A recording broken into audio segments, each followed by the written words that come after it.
रात का समय था और अमन अपने घर के पीछे के बगीचे में अकेला खड़ा था।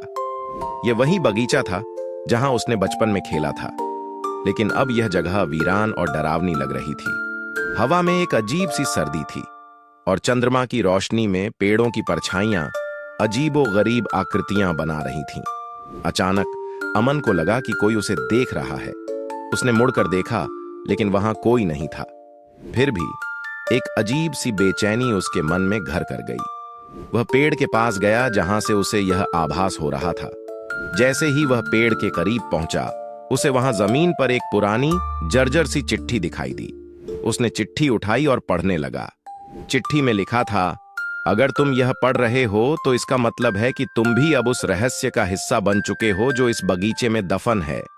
अमन ने तेजी से इधर उधर देखा और तभी उसे पेड़ के पीछे से किसी के हंसने की आवाज सुनाई दी। वह आवाज इतनी भयानक थी कि उसकी रीढ़ की हड्डी में सिहरन दौड़ गई।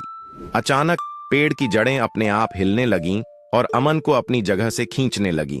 वह चिल्लाया, लेकिन उसकी आवाज घुट कर रह गई। अगली सुबह बगीचा हमेशा की तरह शांत था, लेकिन अमन का कोई नामो निशान नहीं था।